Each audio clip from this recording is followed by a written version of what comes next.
Good morning all of you. आज हम लोग एक टॉपिक डिस्कस करेंगे जो कि काफ़ी इम्पोर्टेंट है अर्थक्वेक के इंजीनियरिंग में, earthquake resistant design of structure में, ERDS में। और टॉपिक है ओवर डैम्ड, क्रिटिकल डैम्ड और अंडर डैम्ड सिस्टम्स। तो इसको हम दो पार्ट में समझेंगे। दो पार्ट में इसलिए कर रहे हैं कि हमने दोनों के लिए लगभग 30 मिनट्स के वीडियो लिए हैं। तो पहले पार्ट में अभी हम इसके डेरिवेशन देखेंगे और उस डेरिवेशन से रिलेटेड कुछ चीज़ें हैं जो हम सेकेंड पार्ट में डिस्कस करेंगे। तो सबसे पहले देखते हैं कि over dam system, critical dam system और अंडर डैम सिस्टम क्या होता है। ठीक है, तो ओवर डैम सिस्टम में जो जेटा की वैल्यू होती है वो ग्रेटर देन 1 होती है। ठीक है ना। क्रिटिकल डैम सिस्टम में जेटा की वैल्यू 1 होती है और अंडर डैम में जेटा इज लेस देन 1 होता है। ठीक है, अब आता है एक दूसरी चीज़ जो है एक क्वाड्रेटिक इक्वेशन हम सॉल्व करते हैं और S1 और S2 की वैल्यू फाइंड आउट करते हैं। ये S1 और S2 की जो वैल्यू है ये -C/2m plus minus under root bracket में C/2m का होल स्क्वायर माइनस K/m। ये जो इक्वेशन है ये कहाँ से आया है, इसके लिए अभी हम आपको थोड़ी देर बाद जो है इससे रिलेटेड हमारा और भी वीडियो है फ्री डैम्ड वाइब्रेशन का, जिसमें आपको ये मिल जाएगा कि ये कहाँ से आया है। बट इस वीडियो में भी अभी हम आपको थोड़े से इस पॉइंट्स को लेंगे कि ये डेरिवेशंस कहाँ से आया है। ठीक है, कि आप अच्छी तरह समझ पाएँ कि कहाँ से ये वैल्यू आ रही है। अब उसके बाद डैम्पिंग रेशियो क्या होता है, दैट्स C/cc। ठीक है, उसके बाद zeta is equal to now C/2m/ओमेगा n। ठीक है, omega n is equal to k, omega n square is equal to K/m। ठीक है, और ये सारे डेरिवेशन जो भी हैं इसको हम पुटअप करेंगे और इनको आपको याद रखना होगा। ठीक है, हाँ, ये अलग चीज़ है कि ये डेरिवेशंस कहाँ से आए हैं, ये आपको हम बता देंगे कैसे कैसे फाइंड आउट हुए हैं। बट इन सभी वैल्यूज़ को लेकर के हम इन जो भी डेरिवेशंस हैं इनको हम जो भी फार्मूला है इसको हम S1 और S2 की वैल्यू में पुटअप करेंगे। और पुट करने से क्या होगा कि हम ओवर डैम, क्रिटिकल डैम्ड और अंडर डैम के बीच जो है उसके लिए इक्वेशन फाइंड आउट करेंगे और फिर ग्राफ को समझेंगे। तो देखते हैं। सबसे पहले देखिए दो फार्मूले की हमको ज़रूरत पड़ेगी। एक है omega n square is equal to K/m और दूसरा C/2m is equal to zeta omega n। इन दोनों की ज़रूरत हमें क्यों पड़ रही है, क्योंकि अगर आप देखेंगे S1 S2 का फार्मूला तो इसमें C/2m की वैल्यू आ रही है और वहाँ पे हम पुट करेंगे जेटा इंटू ओमेगा n की वैल्यू को, और दूसरा है K/m की वैल्यू, तो K/m जो होता है वो ओमेगा n का स्क्वायर। ठीक है, तो ये दोनों फार्मूले से हमको पुटअप करना है, तो हमने पुट किया। देखिए S1,2 is equal to minus zeta omega n plus minus under root zeta into omega n का स्क्वायर माइनस ओमेगा n। ठीक है, और minus zeta plus minus under root zeta square minus 1 omega n हमने common ले लिया। ठीक है, तो ओमेगा n हमने कॉमन लिया तो एक बार S1 की वैल्यू लेंगे प्लस लेकर के और एक बार S2 की वैल्यू लिखेंगे माइनस लेकर के। इससे हमको इक्वेशन नंबर 2 और 3 मिल गया। From these two equation it is clear that S1 and S2 only depend upon the zeta means damping ratio and omega n मतलब नेचुरल फ्रीक्वेंसी। तो ये क्लियर हो गया कि S1 और S2 की जो वैल्यू है वो हमारी डैम्पिंग रेशियो और नेचुरल फ्रीक्वेंसी पर डिपेंड करती है। ठीक है, ये काफ़ी इम्पोर्टेंट पॉइंट है, तो इसको आप याद रखिएगा कि S1 और S2 की जो वैल्यू है वो हमारी जेटा पे, दैट्स डैम्पिंग रेशियो, और डैम्पिंग रेशियो भी क्या होता है वो हम आपको भी बताएंगे, दैट्स C/cc। ठीक है, तो डैम्पिंग रेशियो पर और नेचुरल फ्रीक्वेंसी पर डिपेंड करेगी। अब देखिए, सबसे पहले हम ओवर डैम सिस्टम को समझेंगे। ओवर डैम सिस्टम का मतलब हो गया ज़ेटा की वैल्यू 1 से ज़्यादा होगी। तो हमारा जनरल इक्वेशन जो हमने डिराइव किया था, जो फ्री वाइब्रेशंस के केस में, ठीक है। चलिए एक बार हम आपको यहाँ से हम फ्री वाइब्रेशंस में ले चलते हैं कि आप वो चीज़ों को समझ जाएं। जिन लोगों ने उसको नहीं देखा है तो वो ज़्यादा बेटर होगा। वहाँ से आपको दो चीज़ें क्लियर हो जाएंगी। एक तो ये क्लियर कर देंगे हम आपको कि ये S1 S2 कहाँ से आया है, ठीक है। और उसके बाद दूसरी चीज़ ये क्लियर कर देंगे कि ये जनरल इक्वेशन जो है वो कहाँ से फॉर्म हुआ है। इन दोनों चीज़ों को क्लियर कर देंगे। उसके बाद हम यहाँ पर दोबारा आएंगे कि ओवर डैम सिस्टम्स क्या होता है और कैसे कैसे हम इसको आगे बढ़ रहे हैं इसको लेकर के, ठीक है। तो चलिए आपको दिखाते हैं, यहाँ पर देखते हैं damped free vibration, damped free vibration with viscous damping. देखिए, इसको समझने के लिए सबसे पहले क्या करना है हमको, हमने एक मास लिया है, फर्स्ट पोजीशन में एक कोई मास लिया है जिसको स्प्रिंग और डैम्पर से कनेक्ट कर दिया है, ठीक है, इनिशियल पोजीशन में। और उसके बाद जो है उसको कुछ इनिशियल डिस्प्लेसमेंट दे दिया है सिस्टम को। इनिशियल डिस्प्लेसमेंट देने से वो एक्स डिस्प्लेस हुआ है अपनी पोजीशन से, सेकंड पोजीशन जो दिख रही है। फिर क्या किया हमने, उसके बाद हमने उसके ऊपर जो है लगने वाले फोर्सेस को जो है दिखाया है उसके फ्री बॉडी डायग्राम में। तो फ्री बॉडी डायग्राम में आप क्या क्या देखेंगे, स्प्रिंग फोर्स देखेंगे K/X ऊपर की तरफ लग रहा है। डैम्पिंग फोर्स भी हमेशा अपोजिट डायरेक्शन में लगता है मोशन के, जिधर मोशन हो रहा है उसके अपोजिट डायरेक्शन में डैम्पिंग फोर्स लगेगा C/X डॉट। और इनर्शिया फोर्स भी ऊपर की तरफ लगेगा mx डबल डॉट, ठीक है ना। Inertia force that's depend upon the Newton's law. तो अब देखिए, m जो है मास ऑफ द बॉडी है, k stiffness of the spring है, c जो है डैम्पिंग कोफिशिएंट है, x जो है displacement of the body from equilibrium position है, x डैश जो है वेलोसिटी ऑफ द बॉडी है, x डबल डॉट जो है एक्सेलरेशन ऑफ द बॉडी है, ठीक है। तो अगर हम इस सिस्टम्स को देखें डैम्ड फ्री वाइब्रेशंस के लिए, तो क्या हो रहा है, डैम्ड फ्री वाइब्रेशंस का मतलब पहले समझिए। Damped free vibrations are those vibrations which decreases with respect to time. ऐसा वाइब्रेशन जो टाइम के रिस्पेक्ट में धीरे धीरे क्या होता है, कम होता जाता है, डिक्रीज होता है विथ रिस्पेक्ट टू टाइम, ठीक है, और एक समय आकर के रुक भी जाता है। तो forces acting on the body और मास डिस्प्लेस्ड पोजीशन, तो तीन तरह के फोर्सेज यहाँ लग रहे हैं। तीनों के फोर्सेज को हमने देख लिया, mx double dot, C/X dot और K/X, ठीक है।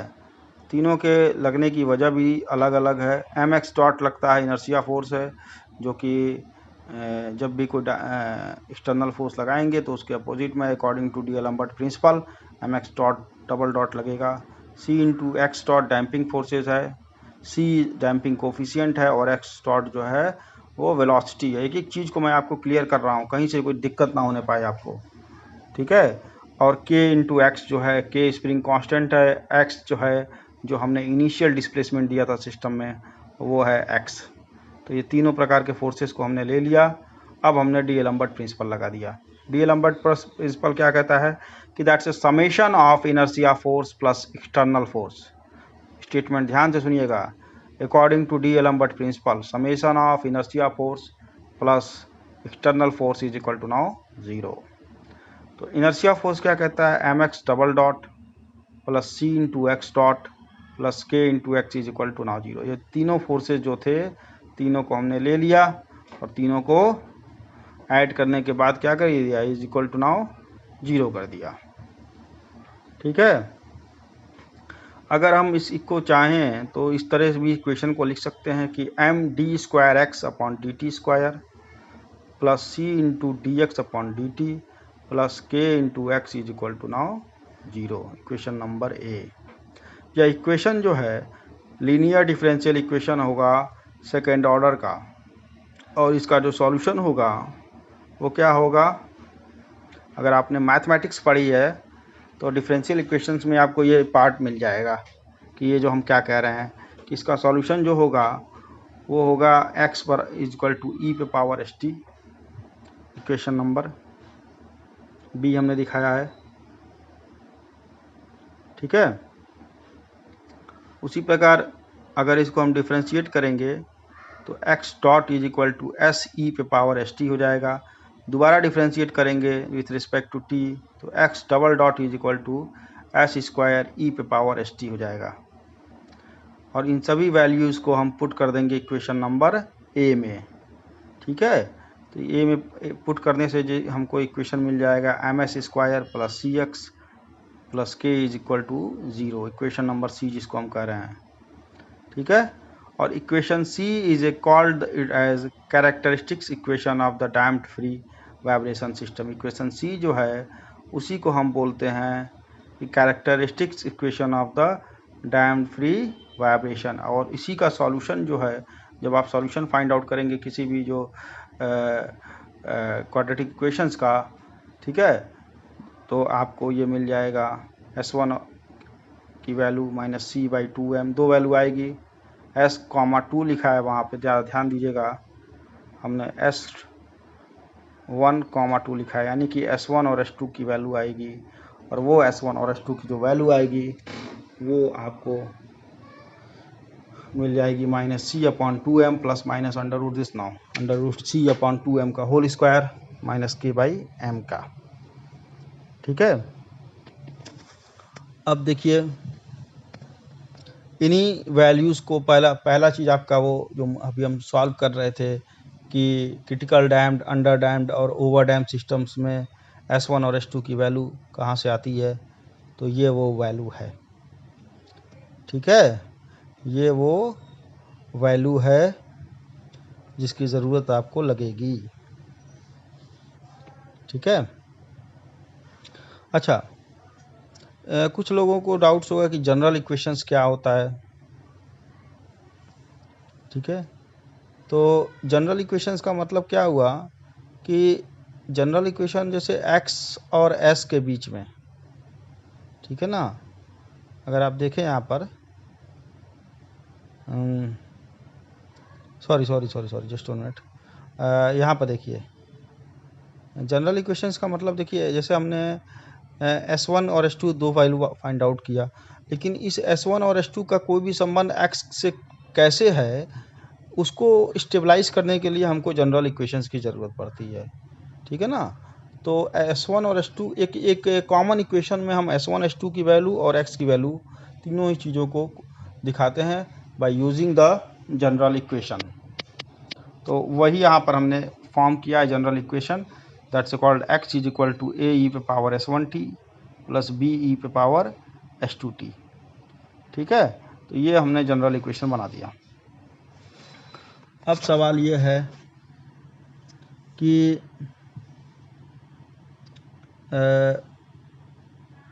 कुछ लोगों को जैसे दिक्कत होगी कि यार कैसे सॉल्व किया, तो उसके लिए तरीका हमने नीचे कुछ रफ वर्क में भी दिखाया है कि कुछ लड़कों जैसे नहीं समझ पाते हैं यार कैसे हो गया क्या हुआ, तो उन लोगों के लिए थोड़ा सा देखिए यहाँ पे हमने एक रफ वर्क दिखाया है।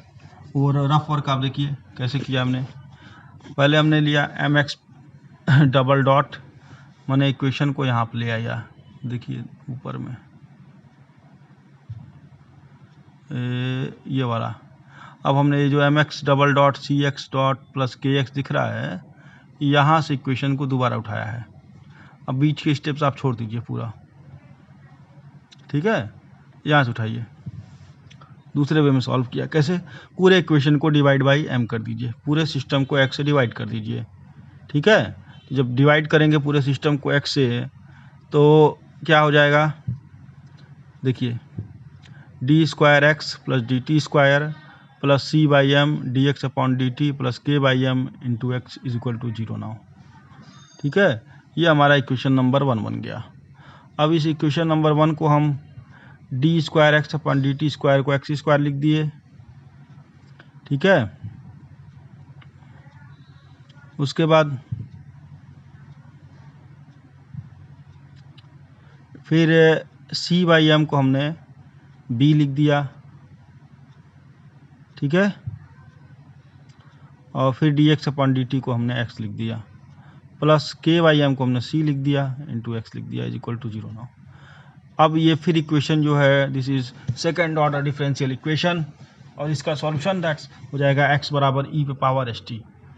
इसको डिफ्रेंशिएट किया हमने D x upon d T, तो दैट्स एस ई पे पावर एस टी आ जाएगा। इसको दोबारा डिफ्रेंशिएट किया D square x upon d t square, तो वो आ जाएगा एस स्क्वायर ई पे पावर एस टी। फिर उसके बाद इन दोनों वैल्यूज़ को हमने इक्वेशन नंबर 1 में पुट कर दिया, और पुट करने के बाद जैसे ही आप पुट करेंगे तो देखिए हमने नीचे रेड पेन से जो लिखा है पुट करके दिखाया है, और पुट करने के बाद हमने ई पे पावर एस टी को कॉमन ले लिया है, मतलब बाहर ले लिया। बाहर लिया तो अंदर क्या आया, S square plus C by M into S plus के बाई एम, ब्रैकेट क्लोज कर दिया इज इक्वल टू ना 0। अब फिर क्या किया हमने, फिर मल्टीप्लाई बाई एम, एम से हमने मल्टीप्लाई कर दिया, इक्वेशन बन गया M S square plus C S plus K is equal to 0। ये इक्वेशन वही इक्वेशन बन के आया है। तो देखिए सी एस स्क्वायर के टर्म में आ गया आपका जो हमने यहाँ पे बनाया था। ये देखिए यहाँ पर जो पहले वाले में बनाया था C S square plus C S plus K is equal to 0 now, वही इक्वेशन यहाँ भी बन जाएगा। तो हमने दो तरीके से सॉल्व कर दिया इसको, लगभग एक ही है, समझने का फ़र्क है बस, खास फ़र्क नहीं है। तो अब देखिए अब इसके लिए हमने जो आपका जो सॉल्यूशन होता है minus B plus minus under root B square minus 4ac upon 2a, ये आप पढ़े होंगे क्लास 9 10th में यूज़ होता है। वहाँ से इसको ले करके हमने जो है S1 और S2 की दो वैल्यू फाइंड आउट कर ली, ठीक है। तो ये मेरे ख्याल से आप जैसा चाहें वैसा यूज कर सकते हैं। ये आपको पता चल गया कि S1 और S2 कहाँ से आ रहा है। अब हम आते हैं अपने मेन मोटो पर। मेन मोटो में देखिए ओवर डैम सिस्टम में जो जनरल इक्वेशन हम बना रहे थे x बराबर ए ई पे power S1t plus B, that's general equation जो हमने कहा था आपको कि S1 S2 के बीच S1 और S2 को लेकर के x के साथ कोरिलेशन जो स्टेबलाइज किया गया था, और उसी कोरिलेशन को हम बोल रहे हैं जनरल इक्वेशन। अब देखिए इसमें S1 और S2 की वैल्यू जो है वो हमने पुट कर दी है, ठीक है। कैसे पुट की है, देखिए यहाँ पर S1 S2 जो हमारा इक्वेशन नंबर 2 और 3 में आया था उसी वैल्यू को हमने यहाँ पर पुट अप किया है, ठीक है। तो जैसे ही आप पुट करेंगे एक इक्वेशन फॉर्म हो जाएगा, ठीक है। अब जो इक्वेशन फॉर्म हो रहा है इसी को लेकर के हमको एक ग्राफ प्लॉट करना है, और उस ग्राफ को थोड़ा सा समझना है कि क्या हो रहा है। तो समझते हैं, चलिए। सबसे पहले तो वो जो ग्राफ जो इक्वेशन आपको बना है, इक्वेशन क्या, x बराबर ए ई पे power minus zeta plus under root zeta square minus 1 bracket close omega N into t plus b e पे power minus zeta minus under root zeta square minus 1 bracket close omega N into t. ये equation aperiodic motion का equation बनेगा। एक एक चीज़ मैं आपको बहुत ध्यान से बता रहा हूँ, आप उस चीज़ को कंसीडर करिए, सुनिए। ए पीरियोडिक मोशन का इक्वेशन बनेगा। ए पीरियोडिक मोशंस का मतलब हुआ कि ये यहाँ पे जो इक्वेशन बन रहा है उसका मतलब ये है कि वो पीरियोडिक मोशन नहीं होगा, वहाँ पे ए पीरियोडिक मोशन होगा। ए पीरियोडिक मोशन में क्या होता है, जैसे किसी चीज़ को किसी धागे से बांध के हमने कोई पेंडुलम को अगर अपनी इनिशियल पोजीशन से डिस्प्लेस कर दिया, फिर उसी पथ पर वो बार बार मूव करता रहता है, उसी एम्पलीट्यूड भले ही कुछ फ़र्क होता है, कम होता रहता है, वो अलग बात है, बट वो उसी पथ को फॉलो करता रहता है। ए पीरियोडिक मोशंस में ऐसा नहीं होगा, वो अपने पथ को रिपीट नहीं करेगा, ठीक है। once the system is displaced from the equilibrium position, it will take infinite time to come back to equilibrium position. तो अगर हमने सिस्टम्स को डिस्प्लेस किया इक्विलिब्रियम पोजीशन से, तो वह जो है इनफाइनाइट टाइम लेगा to come back to the equilibrium position. Equilibrium position में आने में वह बहुत समय लेगा, ठीक है, इनफाइनाइट टाइम लेगा। Now we will define over damped, critical damped and under damped system in terms of equation number 2 and equation number 3, ठीक है। सॉरी हमको चेंज करना था पेज। हाँ, तो aperiodic motion it's means there is no any oscillation in this system. उस system में कोई ऑसिलेशंस नहीं होगा। There is no any periodic type motion is only one time, no periodic.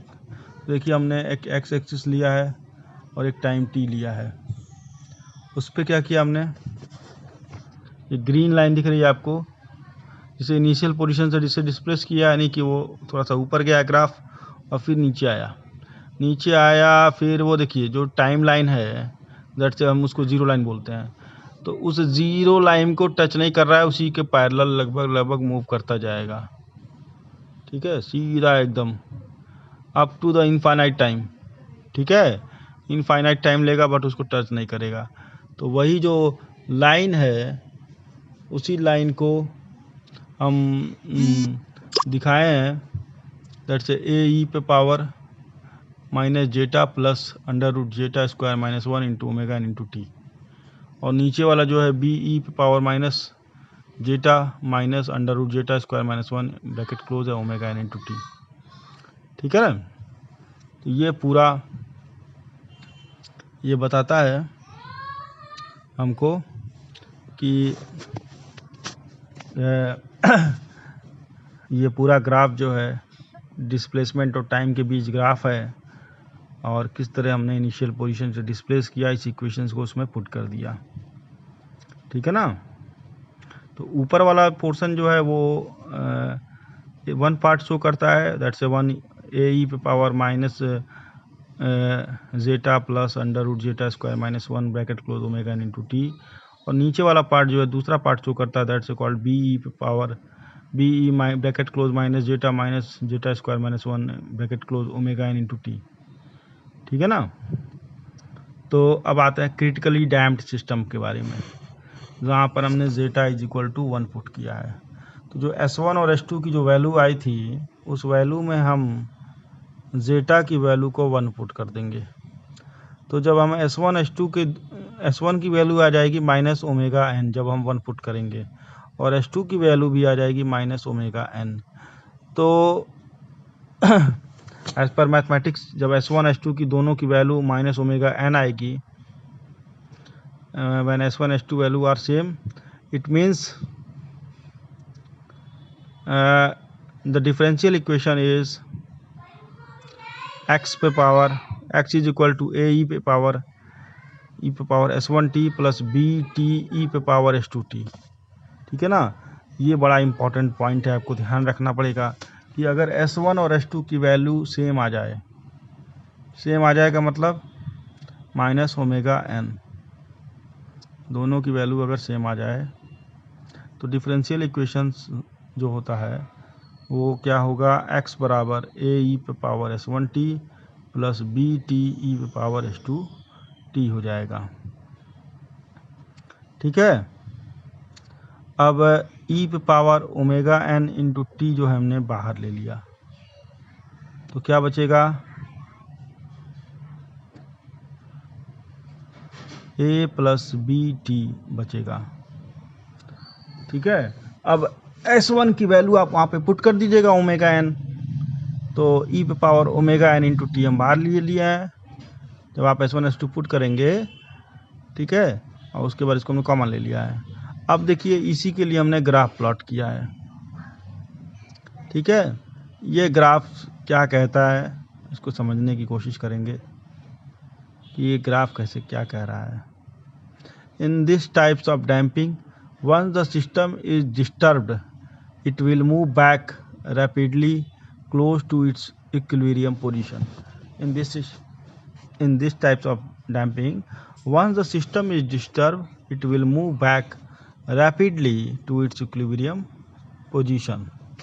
तो क्या होता है कि जैसे ही डिस्प्लेसमेंट और टाइम के बीच हम ग्राफ प्लॉट करते हैं और सिस्टम को डिस्प्लेस करते हैं, ठीक है, तो डिस्प्लेस करने के बाद जैसे माने हमने सिस्टम को डिस्प्लेस किया, वह बहुत तेज़ी से क्या करेगा, अपने इनिशियल पोजीशंस की यानी कि इक्विलिब्रियम पोजीशंस की तरफ जो है मूव करेगा, ठीक है, मूव करेगा या मूव करने की कोशिश करेगा नहीं बोलेंगे, दरअसल मूव करेगा ऐसा बोलना ज़्यादा बेटर रहेगा कि मूव करेगा, लेकिन वह क्या है कि वह इक्विलिब्रियम में नहीं आएगा, एग्जैक्टली इक्विलिब्रियम में नहीं आएगा, बट इक्विलिब्रियम की तरफ जाने की कोशिश करेगा।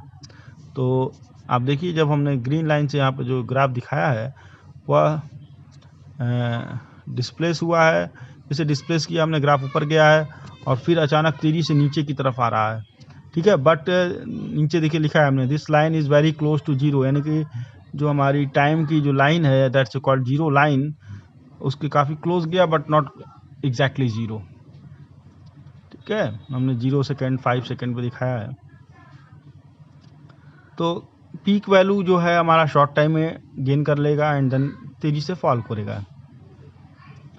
तो in this types of damping once the system is disturb it will move back rapidly close to its equilibrium position, not exactly to equilibrium positions. So in short possible time after that it will take infinite time to come exactly to the equilibrium position. इसे आप इसको समझने के लिए सबसे best आपको बताता हूँ, हाइड्रोलिक डोर क्लोजर देखे होंगे, ठीक है, आजकल जो कमरे में लगा रहते हैं आप एसी रूम्स में कि दरवाज़ा खोले और अचानक वो क्या होता है तेज़ी से मूव करता है क्लोज होने के लिए और फिर जो है धीरे धीरे करके काफ़ी समय के बाद क्लोज हो जाता है। तो ये एक अच्छा एग्जांपल है इसको समझने का, that's called critical damp system का, ठीक है, तो वहाँ से आप इसको एक ले सकते हैं, ठीक है। अब आता है under damp system. Under damp system क्या है? अंडर डैम्प सिस्टम में ज़ेटा की वैल्यू लेस देन 1 होगी। तो देखिए यहाँ पे हमने डिस्प्लेसमेंट और टाइम के बीच एक ग्राफ प्लॉट किया है, इस कि जो एक साइकिल बन रही है that's T P is equal to 2 pi upon omega D, ठीक है, पहली चीज़। दूसरी चीज़, जो ये ग्राफ है इस ग्राफ में अगर आप देखेंगे तो जब हम सिस्टम को इनिशियल पोजीशन से डिस्प्लेस करते हैं तो काफ़ी तेज़ ऊपर गया है, फिर नीचे आया, फिर ऊपर गया, फिर नीचे आया, फिर ऊपर गया, फिर नीचे आया। मतलब क्या हो रहा है अंडर डैम्प सिस्टम में कि जब भी हम सिस्टम को में जो मोशन हो रहा है वो एक प्रकार का ऑसिलेटरी मोशन हो रहा है, ठीक है, और धीरे धीरे क्या वो ऑसिलेटरी मोशन टाइम के साथ जो है कम होता जा रहा है। जैसे x1 देखिए कुछ एम्पलीट्यूड काफ़ी हाई है, फिर x2 पे एम्पलीट्यूड कुछ कम हुआ, फिर x3 पे एम्पलीट्यूड और कम हुआ, और धीरे धीरे क्या है एम्पलीट्यूड ग्रेजुअली क्या हो रहा है decreases to zero, now zero की तरफ जा रहा है। तो ये सिस्टम जो है हमारा अंडर डैम्प्ड सिस्टम्स कहलाएगा, ठीक है। अब इस सिस्टम में अंडर डैम्प सिस्टम में अगर आप देखें तो जब भी हम अंडर डैम्प सिस्टम की बात करेंगे तो एक बहुत ही इम्पॉर्टेंट चीज़ आ जाएगी और वो आ जाएगी ओमेगा डी। ओमेगा एन मतलब नेचुरल फ्रीक्वेंसी और ओमेगा डी मतलब एंगुलर फ्रीक्वेंसी। तो ओमेगा डी की जब बात करेंगे तो एक फार्मूला आ जाता है ओमेगा डी के लिए, that's called under root 1 minus zeta square into omega N, ठीक है। तो इस चीज़ को आपको याद रखना होगा। और T P is the time period between one cycle to another cycle, ठीक है। तीसरी चीज़,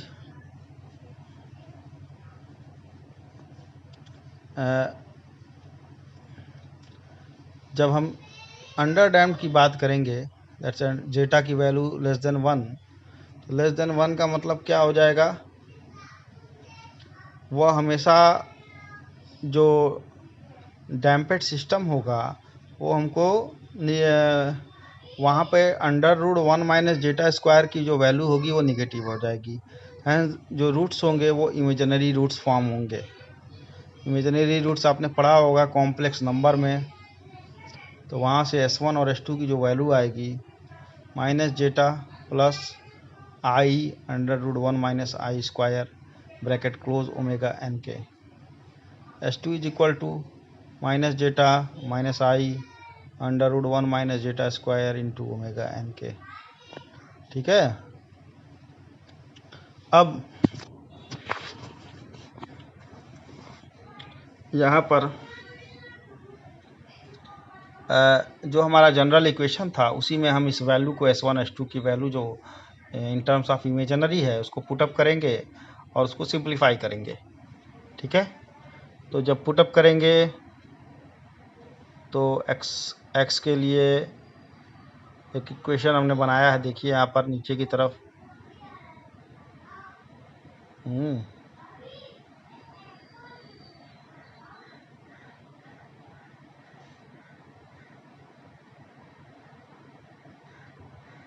देखिए जैसे पुटअप किया तो इक्वेशन बन गया और यूलर थ्योरम का यूज़ करके उसको हमने सिंप्लीफाई किया है। तो यहाँ पर ओवरऑल कंक्लूजन आया कि small x is equal to capital X, जो कांस्टेंट है e पे power minus zeta omega N into t sine bracket में डब्ल्यू डी टी प्लस फाइव। ठीक है ना। तो इसी के लिए हमने ग्राफ प्लॉट किया है, यहाँ पे ग्राफ दिख रहा है आपको। तो इसमें ओवरऑल कंक्लूजन क्या है कि इमेजिनरी वैल्यू आती है क्योंकि जेटा की वैल्यू लेस देन 1 है, और इसको लेकर के आपको हम नेक्स्ट वीडियो में इससे रिलेटेड कुछ थ्योरी पार्ट्स को भी डिस्कस करेंगे कि वो कैसे डिराइव हो रहा है, क्या है, सभी चीज़ों को लेकर के। Okay, thank you.